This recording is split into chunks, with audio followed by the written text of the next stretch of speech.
going to conquer and we're going to take some. Is that understood? Yes, sir. That's what we're going to do, sweetheart. We are going to go and get some. All right, people, on the ready line. Are you me? Yeah! Are you me? Yeah! What are you? What are you? Exceptional Parent Magazine's August back-to-school issue provides tips on preparing students with disabilities for an easier transition from summer vacation back to school. You can read this issue and past archive issues for free by signing up for EP at www.epmagazine.com.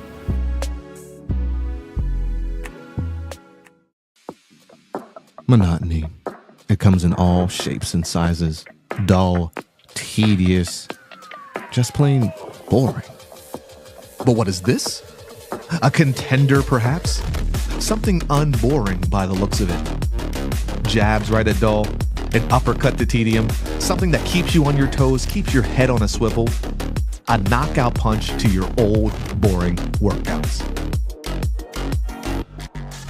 Welcome to Fight Camp.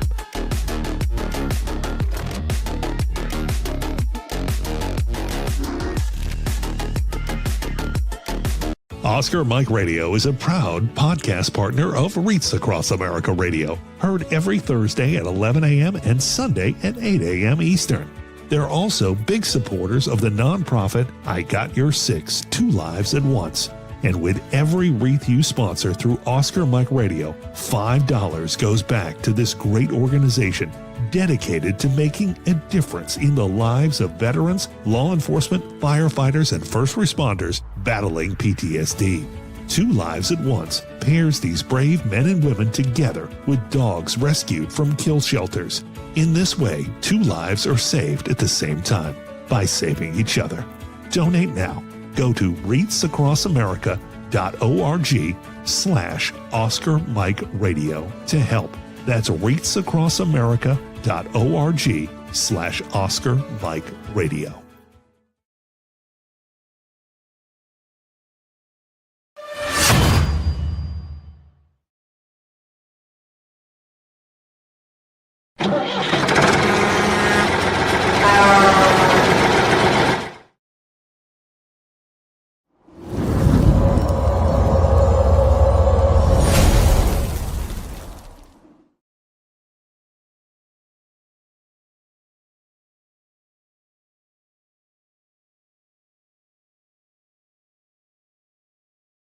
Marines are made for this.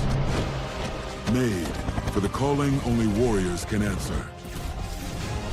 Made from an unshakable belief in our nation and a strength that comes from the determination to win together. But you'll have to earn your place among us, because you don't join the Marines. You become one.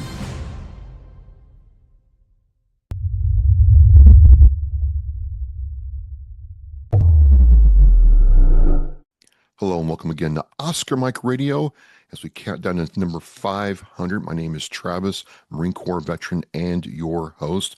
Oscar Mike Radio is co-produced with Sinister One Productions. What's your podcast doing? I want to thank my sponsors, Joyce Asack of Asack Real Estate and Echo 6 Creations, and my supporters, Cason Shaving Company, Exceptional Parent Magazine, and Fight Camp. Be your strongest combination.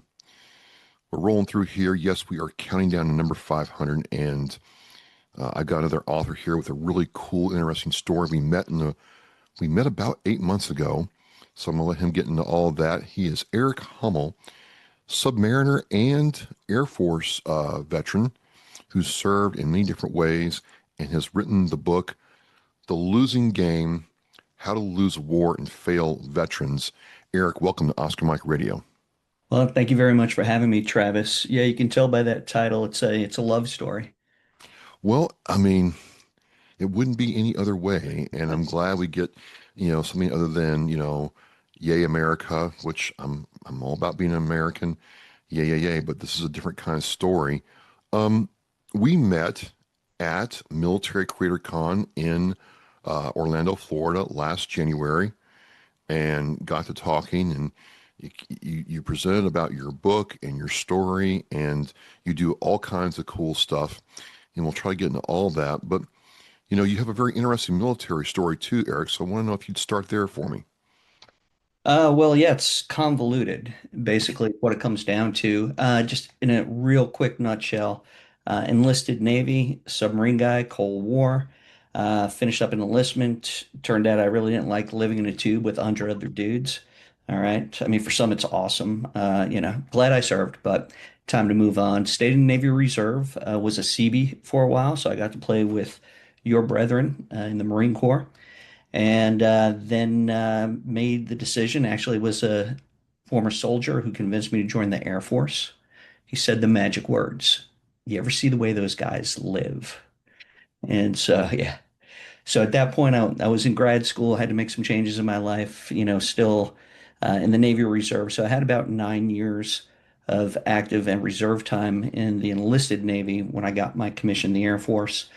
In the Air Force, bounced around 16 years total in the officer corps with 9 different AFSCs. That's the equivalent of an MOS. So I couldn't hold a job. And in between touring Iraq, touring Afghanistan, tried to avoid the Army, but both of those tours were with the Army, and also spent 3 years up on Capitol Hill as a legislative liaison. And so got to see, in particular, the war in Afghanistan from a NATO perspective, because I supported the NATO Parliamentary Assembly. So got to see that from a political perspective before I actually deployed to Afghanistan, which was, from my perspective, a huge force multiplier. After retiring in 2011, spent the next decade training government officials to deploy to places like Iraq and Afghanistan, mostly as advisors. So working in their respective ministries of defense and Ministry of Interior. Interior would be like the police forces. And when everything went sideways in August 2021 with Afghanistan, worked with the Afghan refugees coming into the United States for a little less than a year. And then after that, Travis, I was done. And we can pick it up from there. Well, sure. I mean, because when I met you, you kind of went over the spiel, and I'm like, because my first thought was, what's the Air Force truly know about what happened on the ground in Afghanistan? It's a very, you know, not easy, but you can see where I would come to that conclusion quickly. And then you started going into what you actually did. And I'm like, all right, we might actually have a different perspective here. And then I read your book, and it's like, wait a minute, it's kind of like the Wizard of Oz when you see the curtain pulled away and the truth right there. Because I've never understood why we lost in the first place. I mean, we had seen what the Russians did. We had seen what other countries had did, like the French. And I thought we're not going to repeat the same things. But we not only did we repeat it, we did it at a larger scale. So I was very interested to talk with you. And now I see this video. They're Brits in Afghanistan, and they go to this store where it's like an army surplus store of all our stuff, and not like you go to the army surplus here and it's like the old cheap stuff that's not being sold for cheap, but it's like the top of the line gear and you can just buy it off the shelf. I'm like, what did we do? So it's very interested to meet with you. It took a while, but okay, we're here now. You did a very compelling, talk in Orlando about your story. And I guess I'll start with the way it picked up. Like, what prompted you after all this to say, you know what, I'm gonna write a book about it? Where did that seed germinate? Yeah, well, thank you for that intro. I never intended to write a book. That's the Okay. thing. I tell you, I just got angry. I got really angry, having been involved in Afghanistan in some way, shape, or form since really 2006, when I started supporting NATO Parliamentary Assembly in Congress, and then again, pretty much working straight through in Afghanistan until 2021. When the Afghanistan Papers, a book by Washington Post reporter Craig Whitlock, came out in December of 2019. And he basically exposed that senior leadership was lying, and that we were losing. Okay. And when that came out, when that was published, and again, it didn't last long in the media because that was December 2019, and what happened right after that was COVID. So senior leadership got very lucky because they could hide, and those who actually responded in editorial form deflected. Not my fault. I knew, to your point about, seeing American goods in, shops in Afghanistan and, going back to kind of Vietnam style of warfare where we're looking at numbers or as we call it, metrics. But Craig Whitlock basically said, okay, from all the reports that he's looking at, that senior leadership was losing and lying. His quote, "We are at war with the truth." That didn't make me angry. I knew that, okay, because I'd Okay. been involved for so many years. Again, what made me angry were the responses, okay? And when I took off my enlisted uniform, put on an officer's uniform, one thing that was driven into me constantly was that officers take responsibility. And I didn't see one officer take responsibility. And so I started writing an editorial and I just lost my mind and turned into a book. So I never intended to write a book, but that's how it came about. And my book is really written for the veteran. So many of our veterans, they knew their jobs. When they deployed, whether it be to Afghanistan or Iraq, they knew their jobs, but I would guarantee you the majority of them did not know the overarching mission. They did not know the why behind this. And so I set out to try to explain the why. And also, in doing that, I had to explain, who I am, why this little Air Force freak is qualified, to write this type of book. So I had to start from the beginning and pretty much expose a lot of my warts in the progress. It was interesting as I read your book, the parallels between your book and the book by Stuart Scheller, the Marine Corps Lieutenant Colonel, who, in his own words, kind of lost it when the evacuation, and he got, similarly kicked out of the Marine Corps, damn near court-martialed and everything. The parallels were pretty eerie, Eric. I'm not going to. It's almost like I'm reading the same book by two different perspectives, and I did wonder why our officers were not being honest with the American people or their, soldiers and Marines about what was going on. And that's really bothered me. Can you shed some light on that? Well, of course, I can only speculate about other officers. Well, just in your own, yeah. Yeah. And so what I'm just going to boil it down to is careerism. We are now a professional military where when you become an officer, when you get that commission, that is now your career. And if you're in a career, you want to preserve your career. And so you're going to do what you're told to do. You're going to follow the rules, right? I mean, the title of my book is The Losing Game, right? And I Yep. frame it all around a game. And a career is like playing a game. Okay, what are the rules? All right. So in order to advance, in order to get the positions that I need to get, in order to retire at 20 to 30 years, I need to do certain things. And the easiest way to do that is not upset the apple cart because we see what happens to people who upset the apple cart. So you salute smartly and you motor on. Some of the pieces are people's lives and, our country's outlook and future as a whole, right? So how can you disassociate that with your own career? Is your career that, I mean, yes, my career is valuable to me. Absolutely. It's a very, generic statement to make, but it's not just about that because I look at it as an officer is saying to his troops, hey, I know that I can order you to your death, but I'm going to do everything I can to either A, make your lives worth it or avoid having to spend, 1 ounce of your blood. But doesn't seem that way reading your book. There's certainly good officers out there, Okay. right? And so, I'm not disparaging, my brethren, but there are certainly those, to Craig Whitlock's point, who were lying, plain and simple. And so when you're lying about, we use metrics as an example, right? The numbers. And so, we use dollars. And let me clarify that a big part of my book focuses on the counterinsurgency portion of the mission, not the counterterrorism portion of the mission. Okay. So counterterrorism is more, kill people and break their things, kill the bad guys. Okay. In Afghanistan, we had the counterterrorism, counterinsurgency. So I'm focusing more on the counterinsurgency. All right. And so that part of the mission is about building a strong, stable, secure Afghanistan able to stand on its own. Okay. So basically, what we're doing is we're trying to wrap our arms around the Afghans and get them to a point where they can take care of themselves and defend themselves. Okay. The counterterrorism portion of the mission is to disrupt, dismantle, defeat Al Qaeda and its affiliates. Now they intertwine. Okay. But the counterinsurgency part of it is to make sure that the bad guys don't come back to power. And it's difficult. And it takes time and it takes effort and it takes relationships. And it was those types of things that we weren't able to invest in because we wanted it all done yesterday.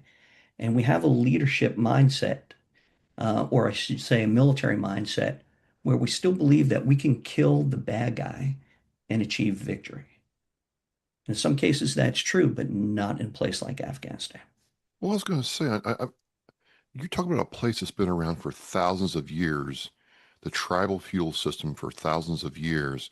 And I'm not as versed in it as you are or other people, but I'm like, how are you going to reverse thousands of years of ingrained culture in less than 10? Yeah, it's impossible. It's Okay. impossible. Yeah. So just to kind of further define what an insurgency is. All right. So we have a, in quotes, legitimate government that we're supporting. Okay. And that would be the government of the Islamic Republic of Afghanistan, shortened JAROA. Okay. We helped install their president, first Hamid Karzai and then Ashraf Ghani. We helped write their constitution. We helped set up their bureaucracy, all their ministries. Okay. And now we're saying time to shift from kind of that tribal mindset. And keep in mind, these are Afghans who were actually doing pretty well back in the 60s.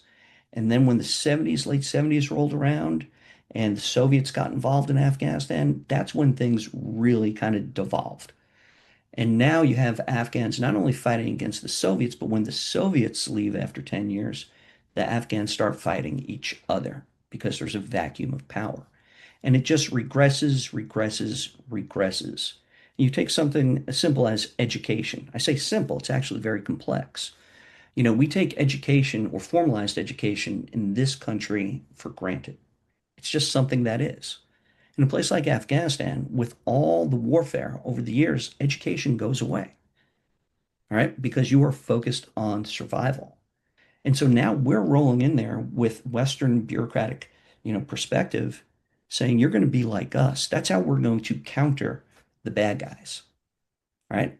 It doesn't, to your point, it doesn't take 10 years. At best, if you do it right from the beginning, it takes about one generation, and that's about 30 years. Because all the old guys have to go away. All those warlords, they have to disappear because they're not about to give up their power.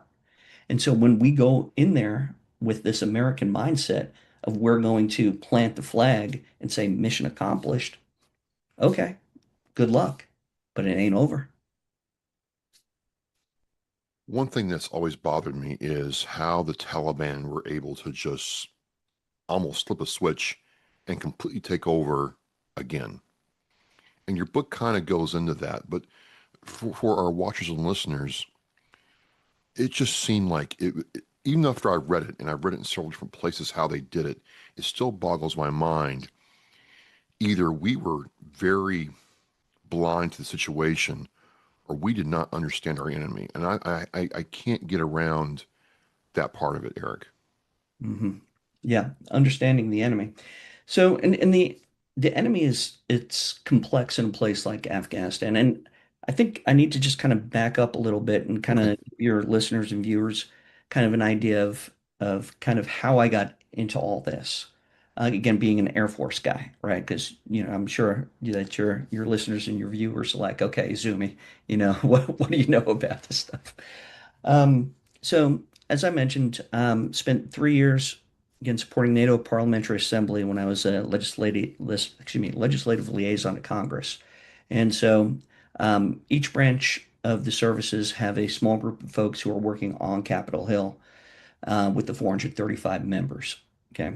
So part of my responsibilities was working with NATO PA. Again, got to see Afghanistan from a NATO perspective. And remember, Afghanistan was a NATO mission. An attack on one, September 11th, attack on us was an attack on all. So we now come together in that coalition.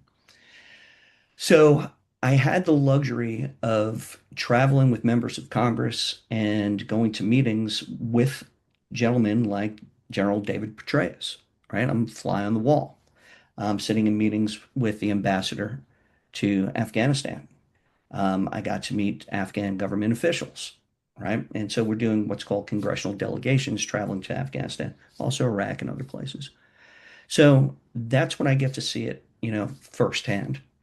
And I realized along the way that what was being said in Kabul, right, by the people in charge, compared to what was being said out in the field, because typically you'd always go out to the field on these congressional delegations and you'd meet with the troops. I actually did one GovDel with three governors, governor from Rhode Island, South Dakota, and Colorado. And so we got to meet with their federalized guard troops who were there. And to hear them tell a different story than what leadership was talking about in Kabul. In Kabul, we were winning the war. Out in the field, there were a lot of questions about how we were winning the war. And so it just inspired me to volunteer to become what's called a provincial reconstruction team commander. And as a provincial reconstruction team commander, you have three basic responsibilities. So you're going to go to a province, one of 34 provinces, like a state in Afghanistan. And your responsibilities are reconstruction, security, and governance. Okay? Again, this is the counterinsurgency part of the mission. Typically, you're teamed up with a maneuver unit, okay, who's going to focus on fighting the bad guys. You'll work hand in hand. In my particular case, I was both. So I was sent to a province called Panjshir. This happened to be the last province to hold out against the Taliban back in 2021. And so I was the FOB, the Forward Operating Base owner, and my security force was about 75 Mujahideen. Okay, and then on my team, I had a combination of engineers, comm guys, intel. I had a squad of Army MP folks, a couple of civilian law enforcement professionals, and so on. Also teamed with State Department, Department of Agriculture, Department of Justice, and a number of other agencies as well. Okay, so we're basically out there doing our own thing. And that's how I got really familiar with Afghanistan. Of course, I did some studying beforehand before getting command and all that. And so I was an Air Force guy in an Army position. I reported to 82nd Airborne. Okay, so they were my division commander.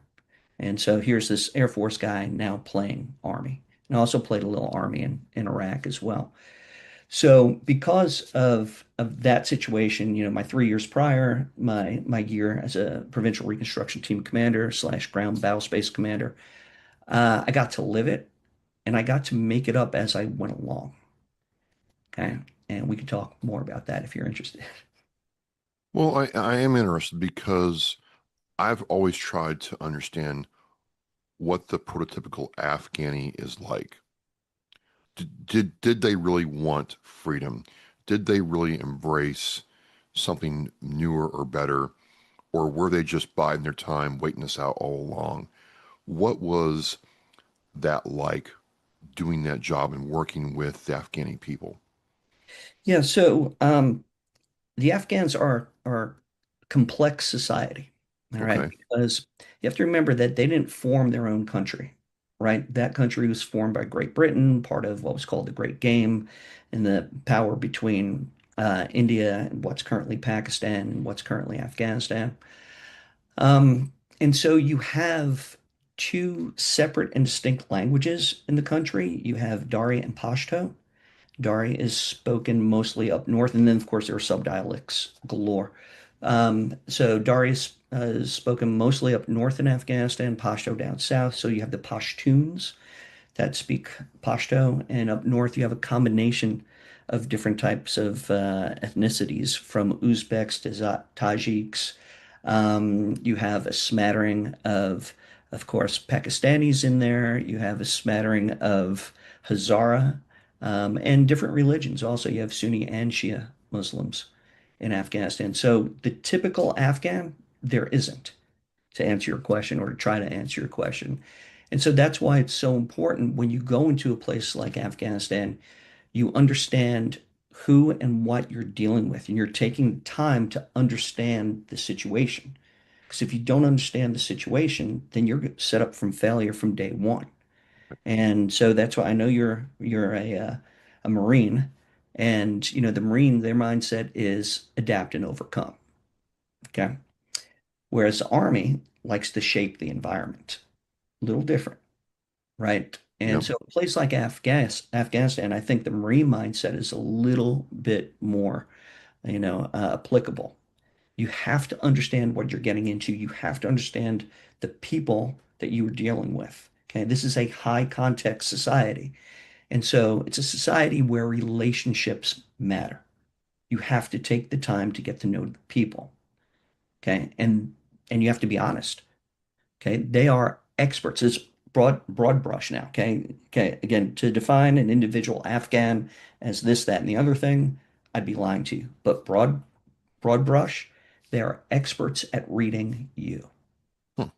all of them, because they're all survivors. Okay, they've all survived warfare. Okay, so they know who the enemy is. They're going to find out within a minute, because it may be an issue of life or death.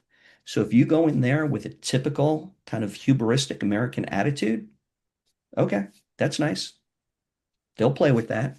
Okay, and they know how to. Doesn't mean that they're going to play against you. They just know how to play with it. But if you go in there trying to build relationships, and during my training phase, when I would train government officials for a decade, we focused a lot on respect, empathy, humility, and accountability. Okay, I'm training Americans, senior government officials, to be respectful, empathetic, humble, and accountable. What a weird way to fight a war, isn't it? Very bass ackards, as my grandpa used to say.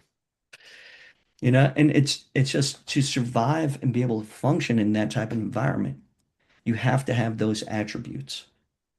Okay. Well, so I've read Bernard Fall Street Without Joy about Vietnam and several Vietnam books, and it's almost like we're fighting a different terrain, topology, so on and so forth, but we didn't really apply the lessons we didn't learn in Vietnam here either. It doesn't seem that way. Like we were told, the Russians built relationships with the North Vietnamese, told them what they didn't lie to them, and we just went in there with American know-how, napalm, and we got what we got. I'm sure you could draw a lot of parallels between Afghanistan and Vietnam. And we actually had units similar to PRTs in Vietnam, Cords and CAP. And a lot of those were actually Marines, out working with the locals, right? Building those relationships, having them defend themselves. That was more about, kind of a counter North Vietnamese strategy, not so much counter insurgency. A little bit of that mixed in. That was more kind of on the military side. Okay. But in my particular case, when you're trying to build a government, when you're trying to build the security apparatus, and when you're trying to do reconstruction, or many times construction in Afghanistan, um, and you're trying to make sure that your Afghan partners are doing it, okay, that's when it gets really difficult, especially similar to Vietnam, when metrics or numbers get involved. Remember, in Vietnam, the big thing was body count, Yep. right? The more we kill of them, and there was a ratio. McNamara and his whiz kids had a ratio of how many North Vietnamese we could kill in relation to how many Americans die, and that determines how we win. Okay, metrics. Afghanistan, the metric was the way I, summarized in the book was dollars to kilometers. We spend X amount of dollars, we get X amount of kilometers of road, right? That shows progress, right? We build schools, we build clinics. Oh, but Travis, here's part of the problem. We don't build doctors and nurses to fill the clinics. We don't build teachers or administrators to fill the schools. And we don't build public works professionals who are able to take care of the roads after we build them. And so on paper, it looks great. Okay. In reality, we're getting pretty much next to nothing, as far as bang to the buck. How were the Taliban then able to wait us out and then just snap their fingers and it seemed like they took right back over? And at least from where I was sitting, some of the Afghan people welcomed them back with open arms. That was the strangest thing to see. Sure. So again, keep in mind, these are not stupid people, especially when it comes to warfare, right? So they know how to win a war. They've studied us, right? They've studied the Soviets. They know our tactics and our procedures. And so they knew they could just wait us out. They knew the Taliban saw the corruption that was taking place in the, quote unquote, legitimate government. And they knew that the government was built on a foundation of sand, right? Instability. And they just had to wait. And then slowly they just chipped away, chipped away, chipped away. And so when one district had some issues, then they would move in, take control. Okay. And keep in mind, the Taliban, the one thing that they're really good at is law and order. Really good. That's what got them, basically in the position they were in prior to September 11th. And so, you may not like them, okay, but they may be just a little bit more honest than the, again, quote unquote, legitimate government of Afghanistan. And so, yeah, they were smart enough to wait out their enemy. And then slowly but slowly, they started taking over. And it was funny to see, again, talking about metrics, how when the Taliban started moving closer and closer to the large city centers like Kabul, we stopped reporting the numbers of Afghan controlled spaces, of government of Afghanistan controlled spaces, right? Because those numbers weren't palatable. They just went away. Okay. And so if you don't talk about it, if you don't see it, then it doesn't exist. So yeah, to try to answer your question again, they were smart. And at this point, if you're stuck in Afghanistan, and keep in mind, a lot of the Afghans who supported us did not get out of Afghanistan, you don't have a choice. You better welcome them. Well, so let's go back to about the legitimate government problems. One thing that really uh, made me angry was watching Karzai take our assistance, take our money, and then, let American lives be spent on his country. And then the first chance he got, he left. And then, told, news outlets that, the Americans didn't fight hard enough for his country. And I'm like, we were never going to win if that's the best we could do for a leader in Afghanistan during that time. Was I right or wrong thinking that way, Eric? Well, I think the proof is in the pudding. No, you're Well, certainly well, some people defend him. okay. It's funny. So my governor in Panjshir hated Karzai. He would not call him the president. He always referred to him as the waiter because Karzai and his family owned a restaurant or a couple of restaurants in the Baltimore area. Okay. So again, here you have, what many people believe to be a puppet of the United States who was installed through, again, in quotes, a legitimate election. Um, and, again, not stupid. He realized that America, the way that we, again, prosecute war now is we throw money at a problem, and he's going to take advantage of that, he and his family. And don't forget that his family got very wealthy off of this war as well. And so, of course, he's going to deflect. So, if something goes wrong, he's got to survive himself as well. So if the United States makes a mistake and kills innocent Afghan civilians, of course he's going to lash out at the United States and talk about how terrible we are. He's saving himself in the process while still getting paid. So, no, you're not wrong. And it was bound to fail. So, what's happening to you as you see both sides of the coin? Your boots on the ground, and even though you're an Air Force guy, your boots on the ground, you're talking with these people, you're sitting in on their, times when they have tea with other people listening to this. You had to change inside, Eric. Well, my changing inside, that happened a long time ago, brother. You know, uh, I was familiar with military leadership, right? Because when I got to Afghanistan, I had about 23 years of time in the military between um, active and reserve Navy and then active Air Force. And so I was already changed in that, again, I knew that we were losing and I knew that we were lying when I showed up in Afghanistan. And keep in mind, I volunteered for this. I also knew that when I was going to come back from Afghanistan, that I would soon retire thereafter. So this was really kind of my swan song in the military. So, so nothing changed when I got there.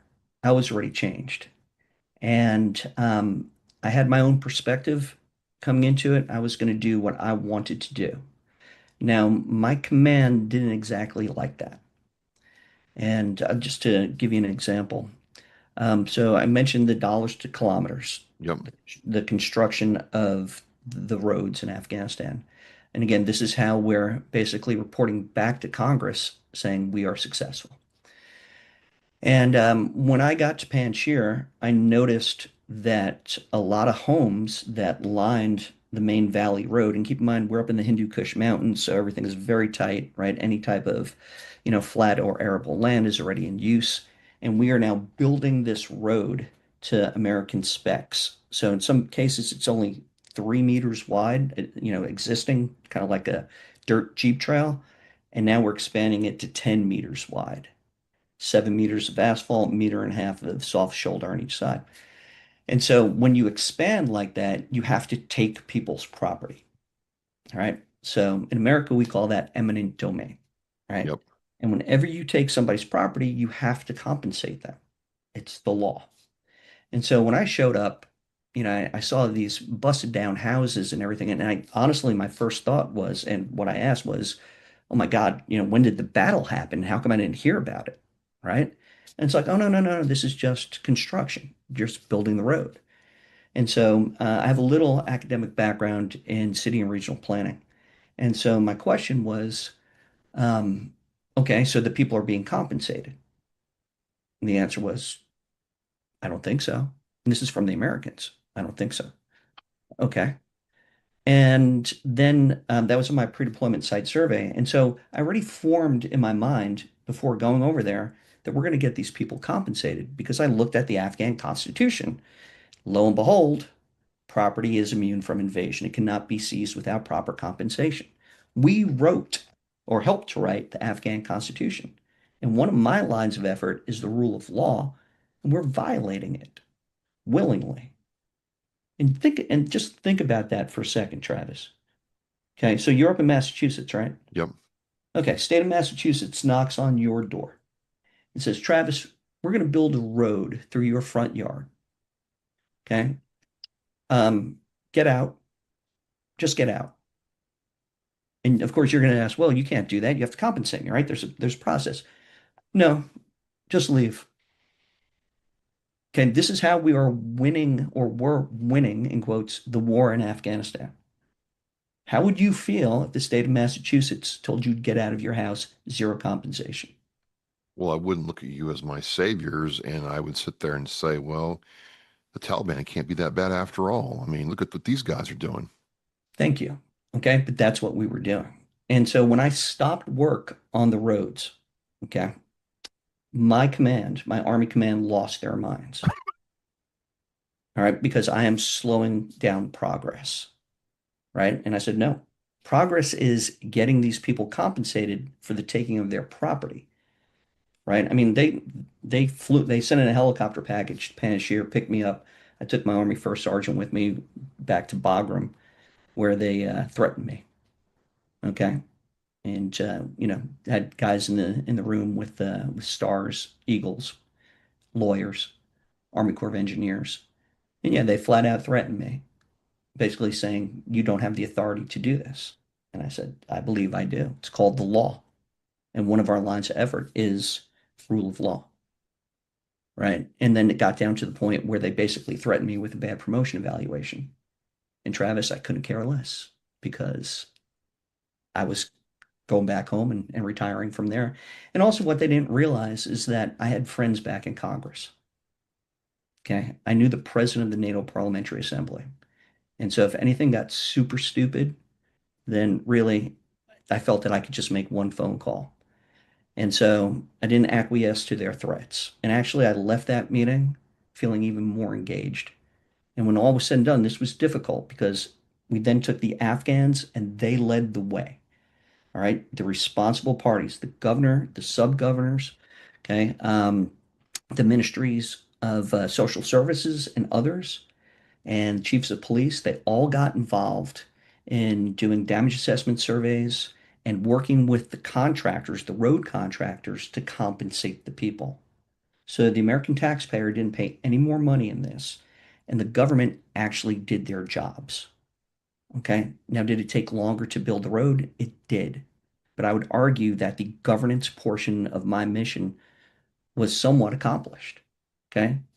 But keep that in mind that I accomplished or came close to accomplishing the governance portion and the rule of law portion of my mission, and yet I was getting threatened.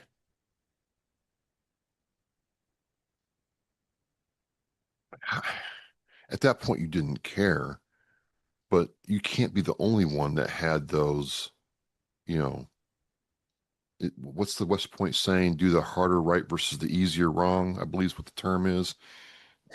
I don't know what they say in West Point because I went to an art college. Well, it's something I've heard a lot, Yeah. do the harder right versus the easier wrong. And this is the kind of stuff I'm trying to learn about because I'm like, there's a time where we looked at ways to win wars, but we were also told, hey, we're bombing the mess out of these people. I mean, there's no way they have the will to resist us. And that wasn't exactly true either. And it really, I mean, were we trying to win militarily as well? Because I just can't get over, this is maybe a little off topic here, Eric, but I'm like, we can pinpoint anywhere. And we could not get goat herders and sheep herders out of the caves and mountains that had, World War II weaponry. Like, what happened there? So you bring up a very good point about winning wars. All right. And that's something that I try to explain and outline in the book because I think a lot of people who are in the business of warfare truly don't understand how to win wars. And to win a war, you have to secure the peace. Okay. So the end stage of warfare is transition, giving it back to the rightful owner as allies. And just to give you an example of that, I'll ask you a question, Travis. Did we win World War One? I don't think so. Why? Because even though we stopped Hitler, we didn't stop him. So World War One, right? So World War One, we technically won, okay, but it gave rise to Hitler. Yes, I'm sorry. Yeah, Hitler was served in World War One, excuse me. Yeah, served in World War One, okay, but it gave rise to Hitler because we didn't secure the peace. Correct. Okay, after World War Two, I'd argue we won World War Two because we were able to secure the peace. Little thing called the Marshall Plan. Yep. So, Chief of Staff of the Army, General George C. Marshall, right, who is really the architect of the World War II. So he was Eisenhower's boss in Europe and MacArthur's boss out in the Pacific. Okay, he understood full spectrum warfare. So he understood that once you defeat the bad guy, and they sign, the armistice or the treaty, it's not over.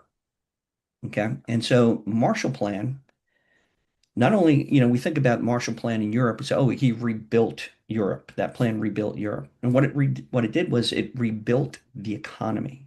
It rebuilt the bureaucracy. Okay. It kept the Soviet Union at bay, Yep. right? Okay.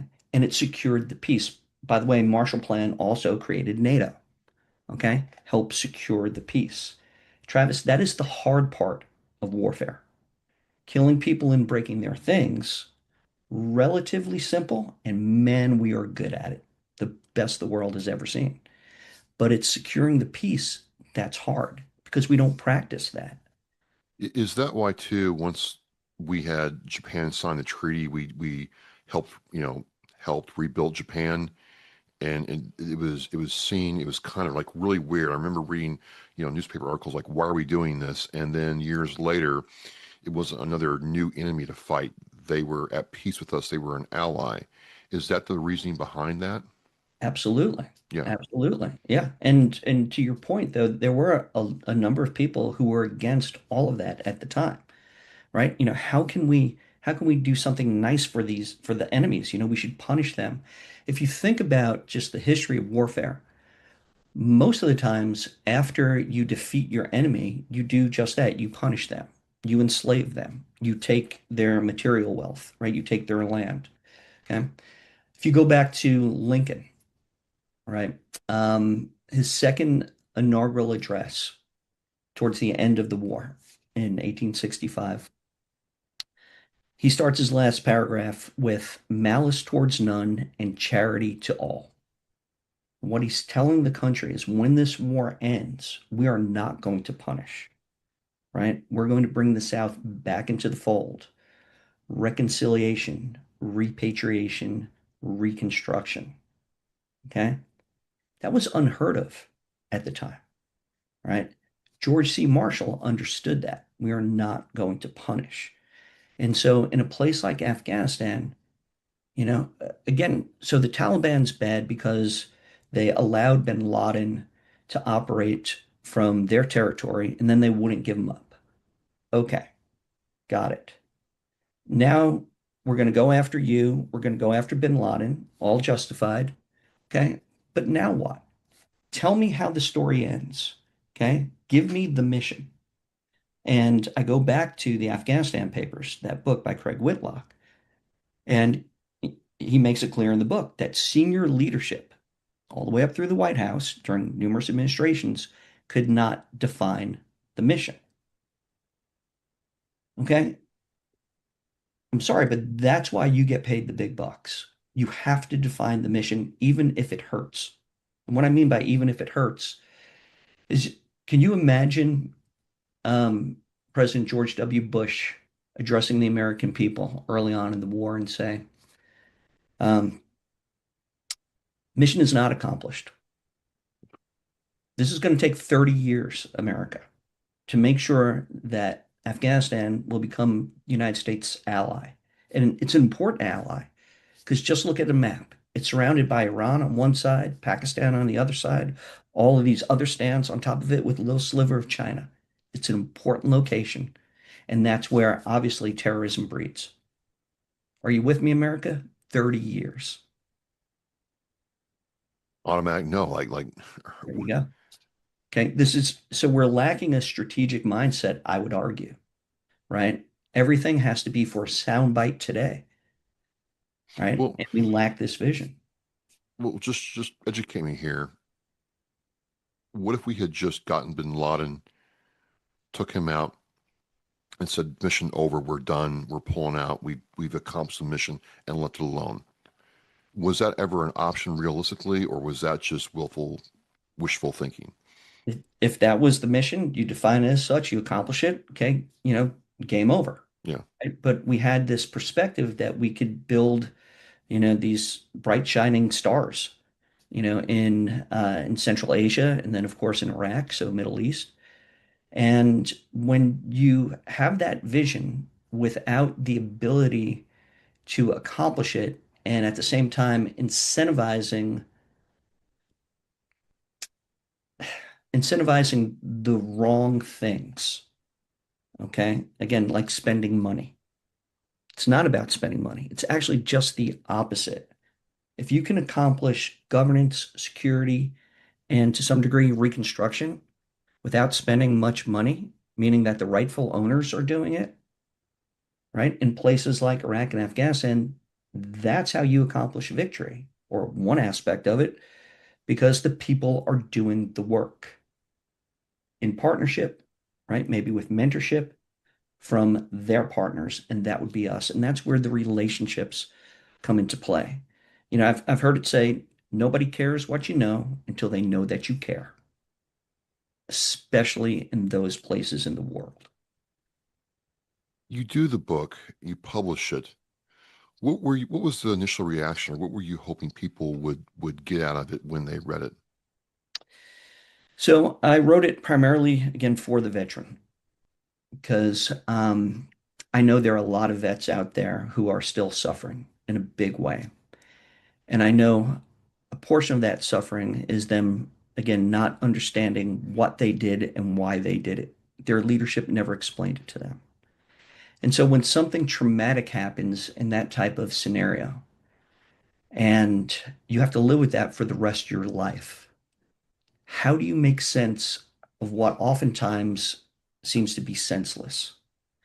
And so my hope is that by trying to explain this, by trying to explain the mission, by trying to explain the 5 phases of warfare, right? And it coming from a guy who I'd like to think, even though I was part of an institution, that I was non-institutionalized, okay? Again, because my background, I never planned any of this. Again, I have an art degree, right? And I went to an art high school as well. And I lived under the water. Okay. So none of this was ever on my menu. And just my good fortune, my happenstance, whatever you want to call it, I think I have a perspective that, well, I know that nobody else has. And I want to be able to share that with the veteran. And so hopefully in some way, shape, or form, that not only could they understand it, but also get a little bit of catharsis in knowing that what they did was exactly what they were supposed to do because that's what they were told to do. And the blame, the fault in losing these wars rests with guys like me, guys in leadership positions. And so I also want to take responsibility for my failures.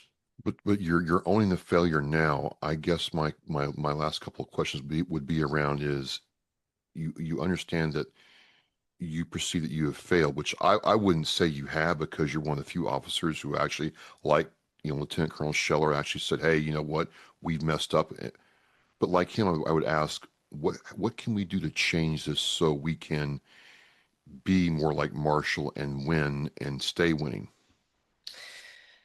Wow, it's $1 million question right there, right? What can we do? It's a change in corporate culture, just to kind of speak generically. Sure. When we are incentivizing losing, and we are, okay, you take a look at those who were in charge over the past 20 years, and now they're all multimillionaires, okay?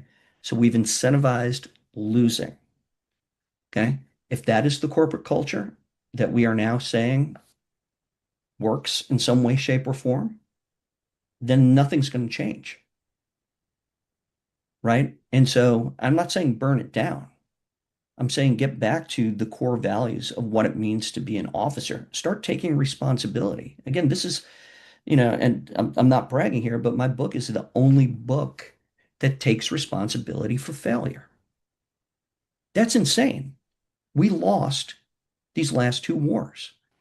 What's next for you now that you've written the book? Do you feel a need to follow up with it? Do you want leadership now to make changes? What are you trying to do now? So best case scenario, of course, leadership makes changes. This book isn't going to inspire them to change. Again, there's too much perverse incentive for them to kind of stick with the plan. God, that's a nice thought. No, my objective with the book, again, is to have the veterans, again, just understand what they've been through and that they matter. They mattered then during that time period, and they matter now, and they matter forever. I'm out of the game Yeah. at this point. I give tours of Arlington National Cemetery. Yeah, I want to come down there with my rig and walk through and see that with you. I'm Yeah. looking forward to that, sir. Yeah, so that's another one of my weird twists in my career is that I was once the officer in charge for Air Force ceremonies, so I was responsible for high-level funerals at Arlington, and I fell in love with the place, and so that's what I do now. Again, I'm sorry to say it, but I no longer want to play on a losing team, Yeah. Yeah. so I've tapped out. How can people connect with you, your book, and your work with the Arlington Cemetery? So if you want to take a tour of Arlington with me, and again, one of the reasons why I started doing that business was really to engage with veterans. I want to give them an opportunity to meet me, walk with me, talk with me through the cemetery, share some stories. My tours are small. I max out at 12, and I have a special rate for veterans as well. My tours are long. They're at least 3 hours. Oftentimes they go 4. I did one the other day that went 6 hours. So get ready to stand on your feet, Travis. And so I really just want to meet and engage with vets and talk quite a bit. And you can find me there at vigilancetours.com, VIGILANCETOURS.com. All right. And if you want to reach out to me concerning the book or chat with me, you can reach me at lion6press.com. That's LIONSIXPRESS.com. Well, I will have all those links in the Oscar Mike Rio show post. I really appreciate the signed copy you gave me in Florida. I started reading it back on the plane going home and really kind of thought about, the Vietnam War and what we have and have not been able to do. And I appreciate your candor, sir. I do. Yeah, thank you. Just one final thought. Sure. If we don't learn from this, we will repeat it. Absolutely. 100%. We will repeat it. May not be, in my lifetime, but we have to watch out for our children and our grandchildren.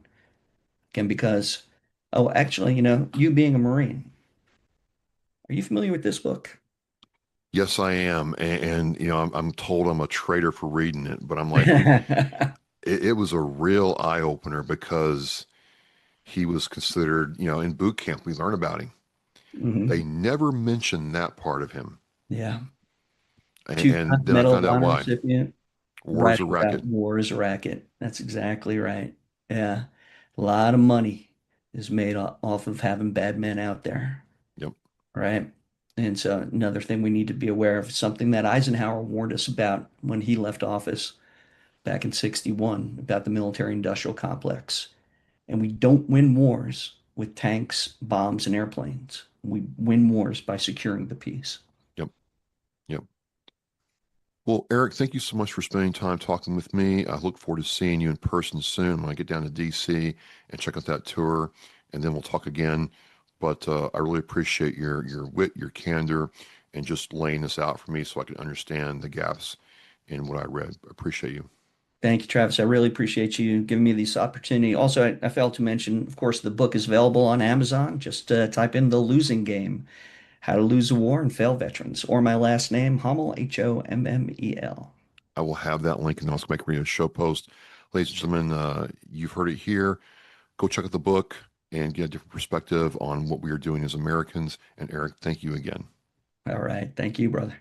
We are Mission Flight. We'll see you next time. Take care.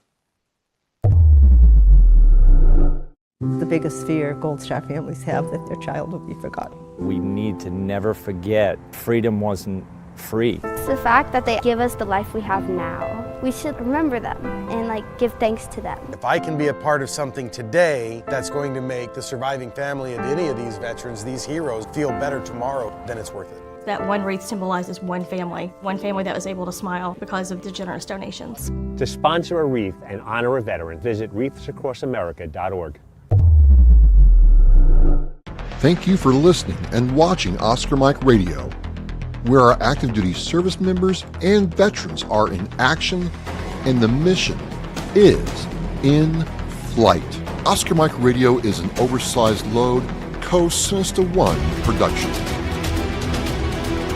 If you are a veteran or know a veteran who needs help, please dial 988 and press 1 for the Veterans Crisis Line.